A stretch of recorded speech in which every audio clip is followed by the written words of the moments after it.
बिस्मिल्लाहिर्रहमानिर्रहीम। हर देखने वाले स्टूडेंट को प्रोफेसर काशिफ रबी का सलाम। तो हम बात कर रहे हैं range of function. Range find करने के कल हमने 2 रूल्स देखे थे। आज हम इसका तीसरा रूल देखने वाले हैं, रूल नंबर 3। तो वो रूल नंबर 3 आपका किस टाइप के फंक्शंस के लिए, जब आपके पास स्क्वायर रूट वाला फंक्शन आ जाएगा। तो इसमें ये देखें, to find the range of the expression, to find the range of the expressions under the square root यानी जज़र square root radical sign, we find the least value and the greatest value। least value सबसे छोटी value, greatest value सबसे बड़ी value. किसकी छोटी value, किसकी बड़ी value? y की। y क्या है? Dependent variable. डिपेंडेंट वेरिएबल की वैल्यू कहां से आती है? इंडिपेंडेंट वेरिएबल x से। For the value of x in the domain. अब आप ये देखें कि ये आपको एक फंक्शन गिवन है। फंक्शन क्या है? अंडर रूट या square root of x plus 1। इसकी डोमेन हम ऑलरेडी डिफाइन कर चुके हैं। वो क्या है? -1 से लेके प्लस इंफिनिटी तक। तो इसकी जो x की लीस्ट वैल्यू क्या है, सबसे छोटी वैल्यू क्या है? -1। अब आप ये देखें, आपने इसकी रेंज लिखनी है। तो जब आप इसकी रेंज लिखेंगे, अब -1 के ऊपर अपने फंक्शन की लीस्ट वैल्यू देखें। लीस्ट इनपुट के ऊपर आप लीस्ट आउटपुट देखें। आप x की जगह पे -1 दर्ज करें तो क्या आएगा? -1 + 1 = 0। 0 का स्क्वायर रूट किया तो आंसर क्या मिला? 0, 0, इंफिनिटी, लार्जेस्ट वैल्यू। अब आप इस फंक्शन में इंफिनिटी पुट करें x की जगह पे तो आपको आंसर क्या मिलेगा? इंफिनिटी। तो ये इसकी रेंज आ गई। x की छोटी वैल्यू और x की बड़ी वैल्यू के मुताबिक जो आपको आउटपुट मिलते हैं वो आपकी रेंज होती है। अब आप ये देखें, आप इसके बाद ये फंक्शन है आपके पास f(x) = 4 - x²। तो अब आप ये देखें, यहां पे आप x की जगह पे क्या पुट करेंगे? -2। x की जगह पे क्या आ जाएगा? -2। आप इसमें -2 पुट करेंगे तो आपको आंसर क्या मिलेगा? 0। जब आपने इसकी रेंज लिखनी है, रेंज, तो रेंज में आपको -2 के ऊपर आंसर क्या मिल रहा है? 0 मिल रहा है। तो इसका सबसे बड़ा एलिमेंट क्या है? 2 है।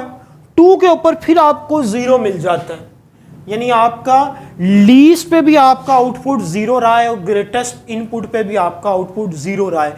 तो ऐसे केस में हम क्या करते हैं कि जो इसका लीस्ट आउटपुट होता है, इनपुट होता है, वो इसका लीस्ट ग्रेटेस्ट आउटपुट बन जाता है। ग्रेटेस्ट आउटपुट जो होता है वही इनपुट जो होता है वही इसका ग्रेटेस्ट आउटपुट बन जाता है। तो ये इसकी रेंज लिखने का तरीकाकार था। अब इसके बाद आपके पास रेंज फाइंड करने का जो रूल आपको मैं बता रहा हूं वो है क्वाड्रेटिक पॉलिनोमियल। सबसे जो पहला रूल आपने पढ़ा था उसमें आपने लीनियर पॉलिनोमियल की रेंज पढ़ी थी। अब आपने क्या करना है? क्वाड्रेटिक पॉलिनोमियल की रेंज पढ़ेंगे हम लोग। Quadratic polynomial, let's see. ये आपको फंक्शन गिवन है, ये आपका चौथा रूल है। f(x) = ax² + bx + c।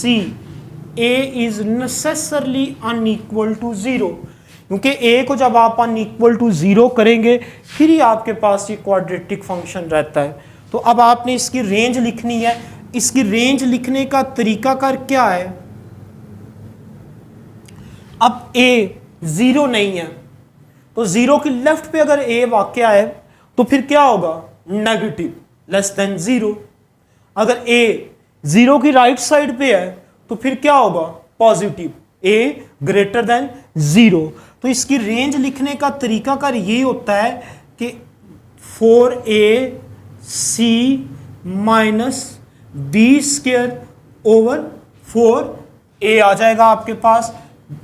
ये कब आएगा? जब आपका जो ए है वो लेस देन 0 है, यानी ए की वैल्यूज आपके पास नेगेटिव है। और दूसरा केस आपके पास क्या हो जाएगा? 4ac minus B square over 4a, और कहां तक चलेंगे आप? प्लस इन्फिनिटी तक चलेंगे। और ये आपकी रेंज कब आएगी? When a is greater than और इक्वल टू 0। यानी आपने इसकी रेंज को लिखने का स्टाइल चेंज करना है। कब चेंज करना है? a का कोएफिशिएंट देख के, a का साइन देख के कि वो नेगेटिव है या पॉजिटिव है। यानी एक्स स्क्वायर के साथ अगर पॉजिटिव कोई आ जाता है नंबर तो आप रेंज इस तरह लिखेंगे, और अगर नेगेटिव वाले केस में ये लिखेंगे और पॉजिटिव वाले केस में आप ये लिखेंगे। फॉर एग्जाम्पल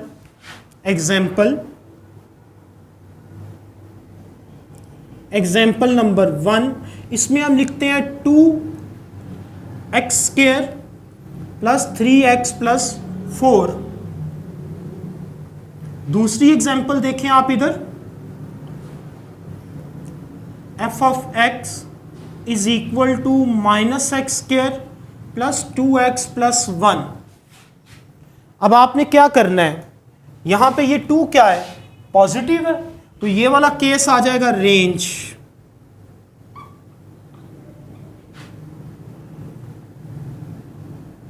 ये ब्रैकेट यूज करेंगे हम 4ac।